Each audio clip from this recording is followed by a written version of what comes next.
Hi guys, I'm Tish and welcome to Hardly a Podcast.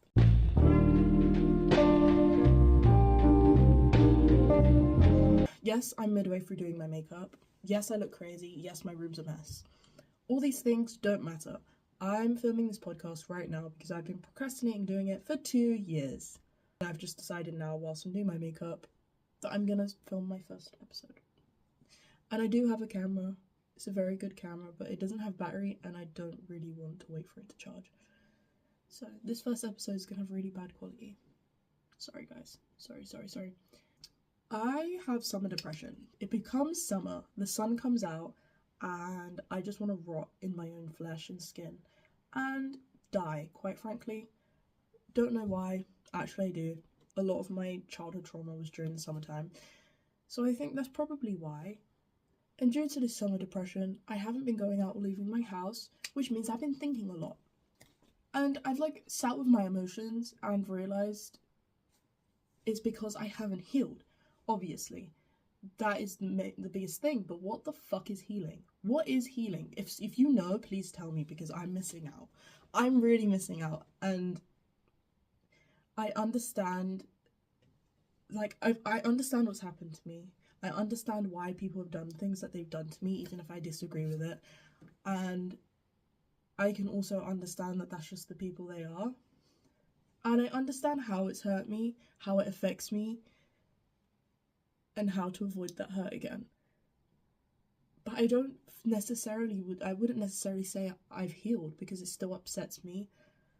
And I haven't moved on, quite frankly. Can't even look up the definition of healing.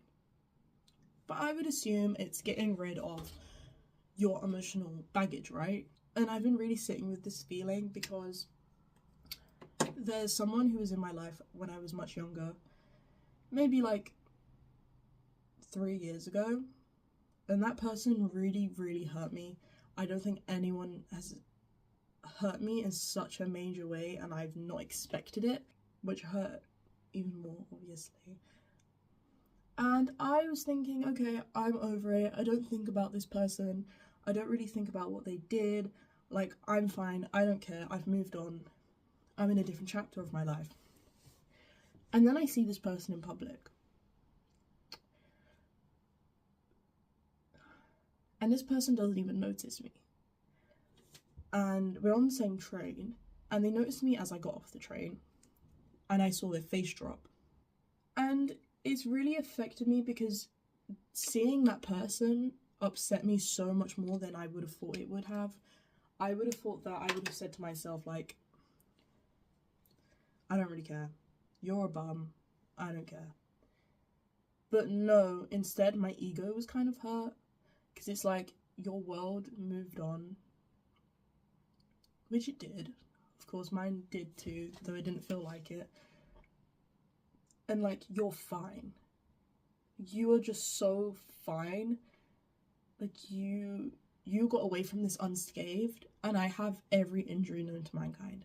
It kind of it felt a bit like a punch to the stomach. You haven't changed. Your life moved on. You're still the exact same person. And I just expected you to be different because I wanted you to be different, you know? Not to ever get in contact with this person again, but I just didn't expect it. I don't know, it really hurt me. And it got me thinking, what even is healing? What is it? Because I haven't gotten there. Because to see that person and to feel as strongly as I did really surprised me. Doesn't that suggest I'm not healed? And I wouldn't say I forgive the person. I wouldn't choose to forgive this person ever, because what you did was a choice, completely avoidable, and just evil. Quite frankly, it was just evil what you did to me. And I don't think I owe forgiveness to anyone. I shouldn't say I forgive you just because you feel bad for what you did. And even in this instance, they don't even feel bad for what they did. But forgiveness is a scam. It's wrong, and I don't agree with it. Because what do you mean I have to forgive you despite the fact you went out of your way to hurt me? I feel like forgiveness is for people's moments of weakness, and they've hurt you more than you know, they intended to. And I usually only give forgiveness to people that I understand it was a moment of weakness. For this particular person, it wasn't a moment of weakness. It was an active decision and active choices with an S on the end. You went out of your way to hurt me, knowing it would hurt me. So what really is healing? Surely forgiveness isn't healing. Because I don't want to ever have to forgive this person. Why do I have to forgive this person in order to feel healed? I don't think that this kind of behavior should be forgiven, you know? And it has been years. This person probably doesn't, I don't even cross their mind, most likely. Some people in this world are just diabolical. Diabolical. Honestly, I don't even know what I'm doing with my makeup. I'm mostly just doing this to help get out of a little bit of a hole I'm in. I'm a bit very, very depressed. And usually looking nice helps. I've been experimenting with my makeup a little bit. I've even put a little bit more concealer on than usual to cover up the sadness. And don't get me wrong, I'm not sad because of this particular situation. It's just this particular situation happened recently, so it's on my mind. What is love? I don't understand what love is. Love, to me, okay, my definition of love, when I've loved someone, I know it's that I see someone for everything they are, the good, the bad, the middle, everything, and I still accept them, and I still choose to love them and to care for them. I can't use love in the definition of love, but you know what I mean? I still choose to be around this person and give my affections and time and energy without blinding myself to their negative qualities, right? I'm not saying like you see the worst in someone, It's not about the worst. It's seeing that and accepting, even through moments of weakness, I'll still be there for this person. And seeing them for what they are in every sense. To me, that's what love is. And still choosing to care for them, right? I don't think I've ever felt loved. Like, truly, I felt cared for. I've felt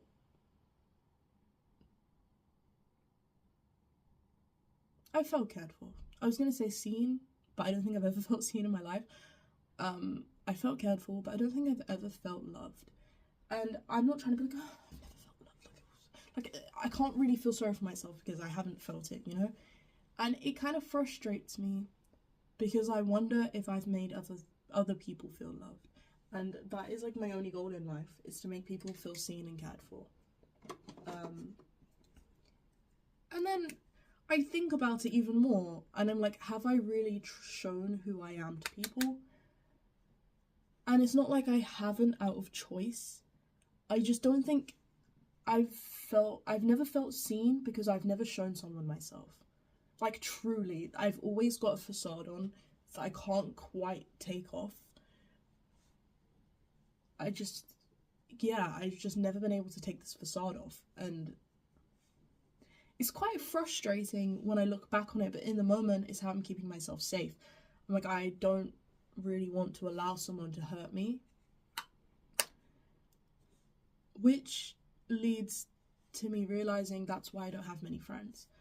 I don't have a lot of friends. Actually, I don't have any friends. And it's kind of sad. I wish I did have friends, but I really do struggle to connect with people. I really, really, really struggle to do that. And I don't know what it is. It makes me sad because, like I said, summer depression. I'll be thinking, everyone's like, I'll see online, and I know comparison is the thief of joy.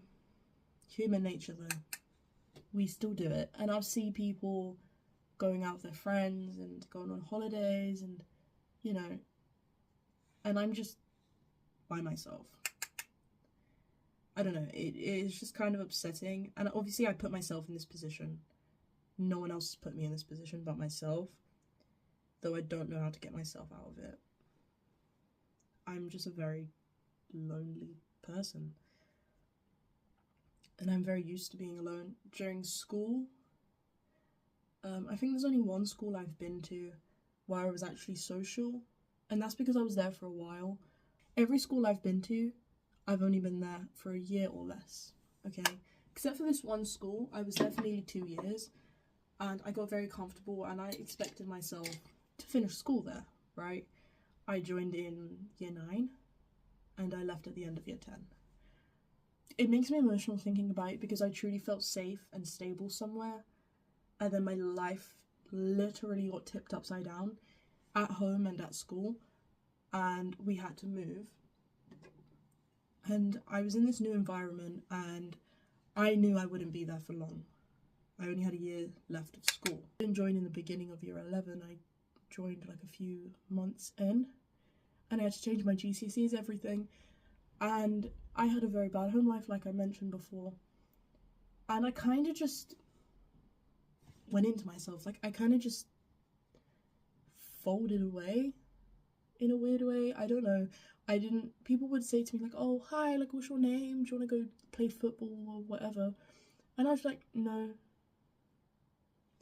Not because I didn't like the people, not because they were any kind of way, but I just didn't want to talk to anyone. I was like, what's the point?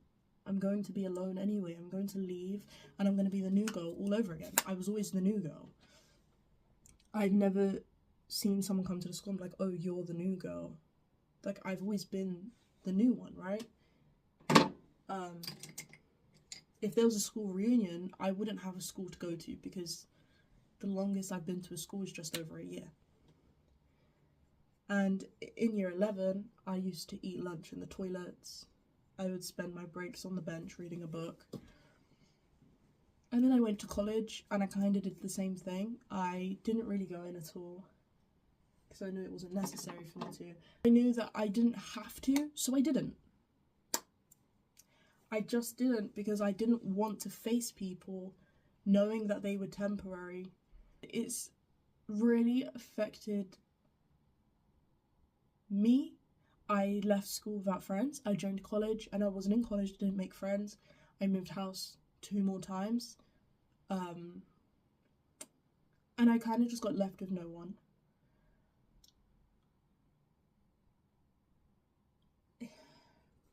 And it sounds like fucked up. Like I kind of just sound like I'm being sorry for myself.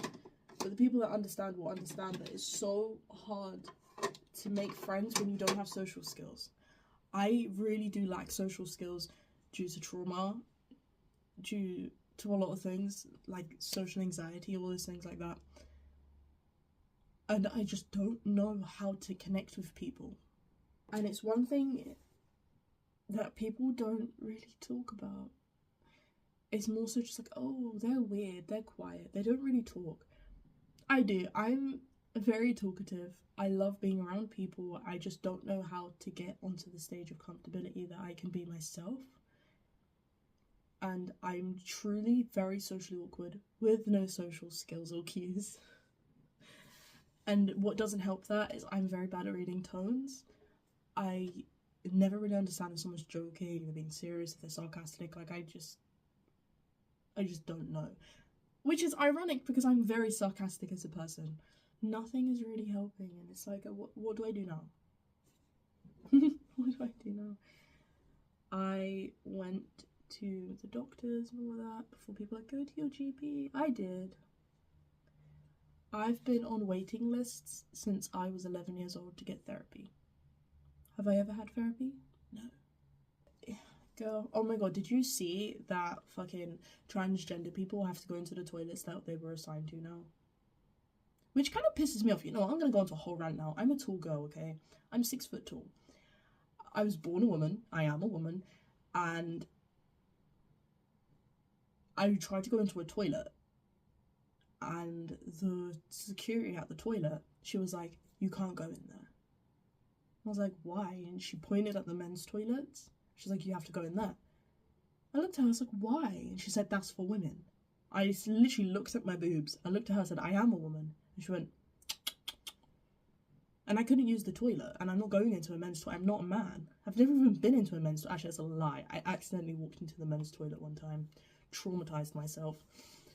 But it's like,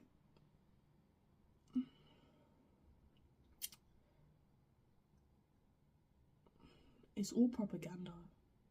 It's all propaganda. I said what I said, and I'm not going to elaborate because I don't want to die. But it's all propaganda, and you should all use critical thinking. You're ruining people's lives. This is going to lead to such a rise in hate crime. It's really scary, actually. This is just going to highlight transgender people. And I don't really want men coming into the women's toilets. Like, I don't. Like, that's a whole man, bro. You fully you've got a whole penis. I don't really want you in here. I don't want you in here. I don't give a fuck what you was born as. You're a whole man. That is a whole man. Like, have you guys seen the science we have nowadays? You can't even tell most of the time if someone's transgender. You can't. And what do you mean there's a whole man going to be coming into the toilets? And then full women are going to be going into the men's toilets. We're fucking up the system we already have going. And don't get me wrong, if someone is like not fully transitioned, and I know this is going to sound like people are like, oh yeah, you're not woke enough. I don't give two, okay? If someone's not fully transitioned, I can understand why someone might be uncomfortable. And this is why we should have third spaces. Like, I could understand this if we had a third space, like some gender neutral toilets or whatever, that everyone else can go to, but we don't have that. So what the fuck are you doing, big man? What the fuck are you doing, big man? I don't want men in my toilets, and I don't want women in the men's toilets. Period. And you can be like, oh, that's not a real man. Brother, you would not be able to tell. I promise you this now. You would not be able to tell. I promise you.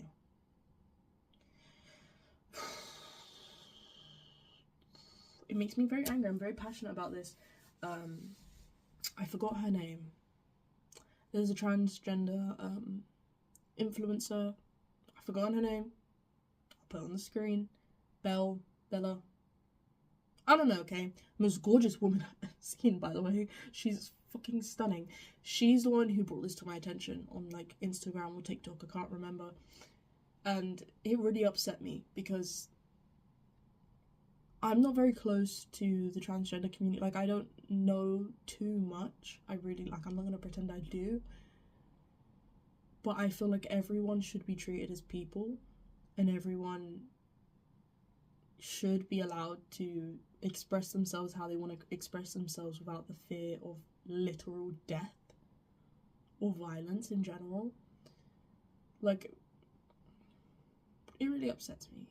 It really, really upsets me. Even recently, there was a man who hid in the women's toilets trying to find men, aka transgender women, and he found this woman, beat her up. She was hospitalized because he didn't feel like she looked like a woman enough, and she was a cis female. Like, she was born a woman. She is a woman. And she nearly died because he just believed she was transgender. And that scares me because so much recently I've been told that, or asked if I'm transgender, and it's like, oh, no. Just because I'm tall, by the way. Just because I'm tall. And it's just like, bro, it's all propaganda. Like, you can't tell. If you think you can tell looking at me, then you're dumb, because I was born a woman, you fucking idiot. You just look like a doofenshmirtz. Like, there are tall women in the world. Get over it. There are women with facial hair, PCOS, get over it. There are women with masculine features, get over it. Women with higher testosterone, get over it. It is what it is, and you guys are under pedophilic social beauty standards that you guys are all following, and you're all dumb and stupid.